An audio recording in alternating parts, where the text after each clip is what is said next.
mar kale fiidnimo wanaagsan meel kastood naga maqlaysaan waxaana dhageysanaysaan tabinta iyo caweysnimo ee laanta afka Soomaaliga ee VOA oo si toos ah idinkaga imaanaysa magaalada Washington. wararka ka imaanaya dalka Kenya ayaa sheegaya in 9 qof oo Soomaali ah iyo 2 qof oo Kenya u dhashay oo laga masaafuriyay dalkan Mareykanka ee dayuurada ka dejisay garoonka Jomo Kenyatta ee magaalada Nairobi. waryaheena Falastiin Axmed Imaan ayaa dadkaasi waxa ay ahaayeen iyo sida lagu masaafuriyayba waxa ay wax ka weydiisay safiirka Soomaaliya u fadhiya magaalada tan Washington Ambassador Ahmed Ciise Cawad. kulligood waa dad la yiri ay maxkamad goysay in wadanka laga kaxeeyo waxay isugu jiraan qolo soo dhameysatay dambi gashay oo sanado badan xiraa ayagoon dhalashada Mareykanka qaadan la xiray markii la soo daayana maxkamad goysay in la celiyo iyo kuwo soo dhiibay oo asylum seekers qaxooti ahaa oo iyagana la diiday oo muddo raadiyay dhameeyay iyaguna dariiqii la mari jiray immigrationka marka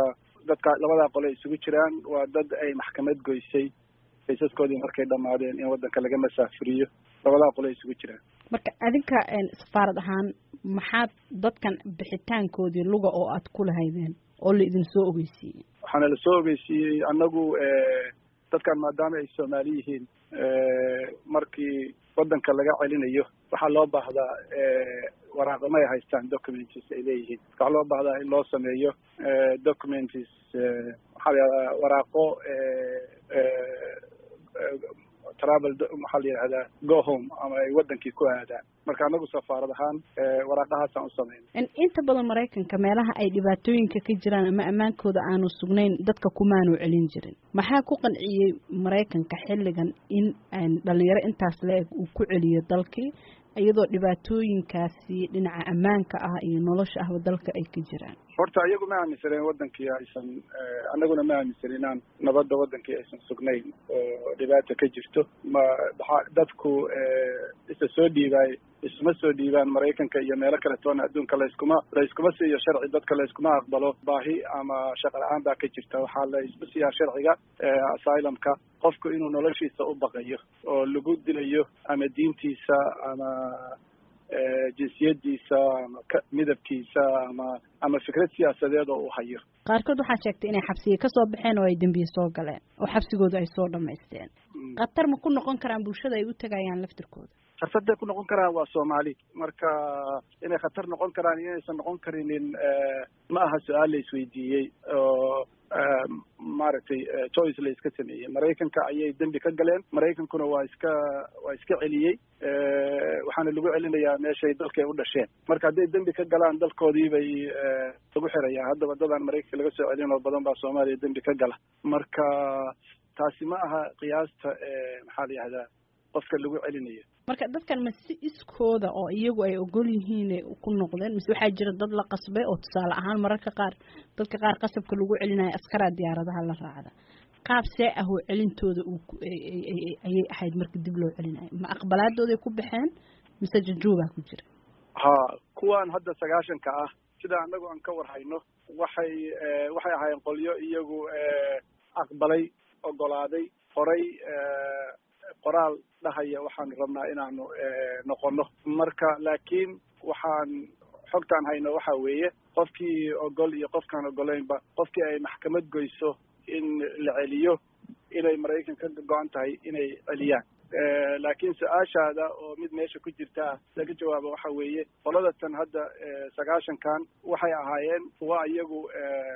rabay ka daalay xabsiga ay ku jireen immigration waxaan kula talinay in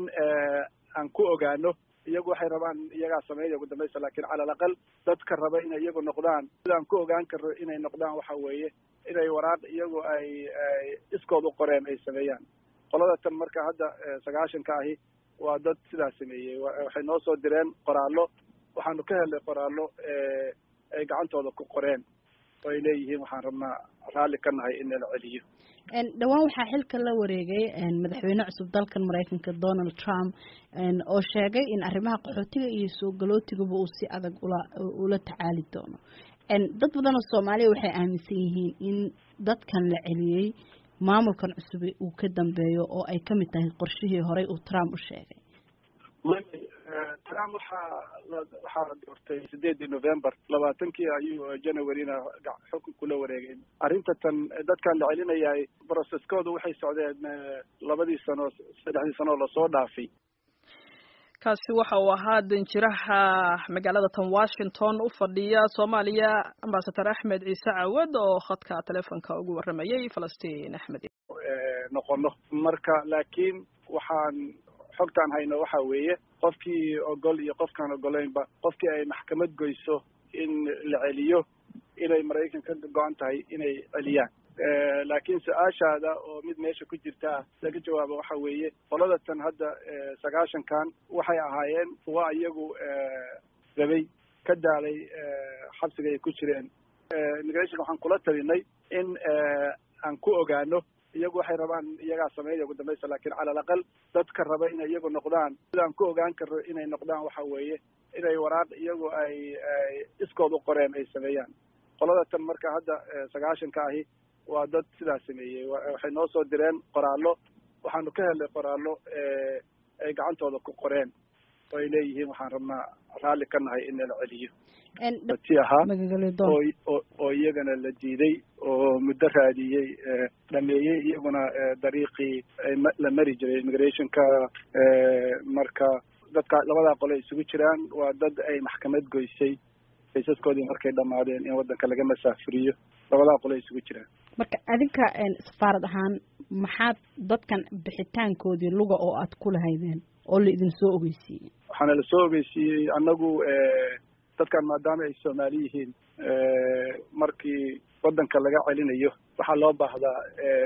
waraaqo ma haystaan documents ay leeyihiin. waxaa loo baahdaa in loo sameeyo documents waraaqo travel maxaa la yidhahdaa go home ama ay wadankii ku aadaan. marka anagu safaarad ahaan waraaqahaasaan u sameyn. inta badan Mareykanka meelaha ay dhibaatooyinka ka jiraan ama amaankooda aanu sugnayn dadka kumaanu celin jirin. maxaa ku qanciyey Mareykanka xilligan in dhalinyaro intaas leeg uu ku celiyo dalkii iyadoo dhibaatooyinkaasi dhinaca ammaanka ah iyo nolosha ahba dalka ay ka jiraan? horta iyagu ma aaminsaneen wadankii aysan anaguna ma aaminsan inaan nabadda wadankii aysan sugnayn oo dhibaato ka jirto. dadku isa soo dhiibay isma soo dhiibaan Mareykanka iyo meelo kale toona adduunka la iskuma siiyo sharci dadka la iskuma aqbalo baahi ama shaqo la'aan baa ka jirta. waxaa la isku siiyaa sharciga asylumka qofku inuu noloshiisa u baqayo oo lagu dilayo ama diintiisa ama jinsiyadiisa ama midabkiisa ama fikrad siyaasadeed oo uu hayo. qaarkood waxaa sheegtay inay xabsiga ka soo baxeen oo ay dambiye soo galeen oo xabsigooda ay soo dhamaysteen. qatar ma ku noqon karaan bulshada ay u tagayaan laftirkooda? khatartay ku noqon karaan waa Soomaali marka inay khatar noqon karaan. mar kale fiidnimo wanaagsan meel kastood naga maqlaysaan waxaana dhageysanaysaan tabintayada caweysnimo ee laanta afka Soomaaliga ee VOA oo si toos ah idinkaga imaanaysa magaalada Washington.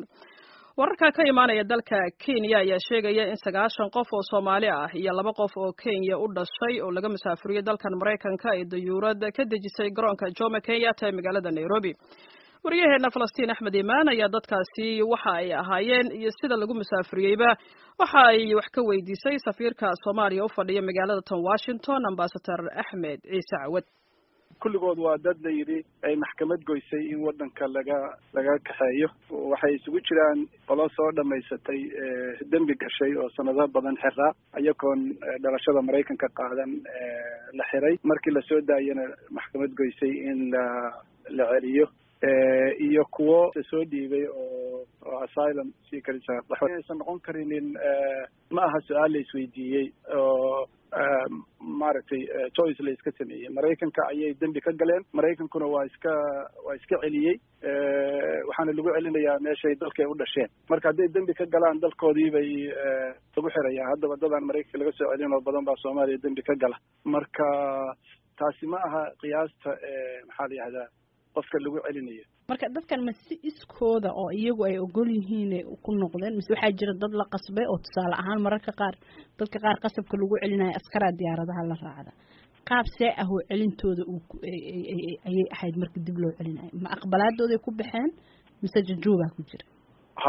kuwan hadda 9ka ah sida anagu aan ka warhayno waxay ahaayeen qolyo iyagu aqbalay ogolaaday qoray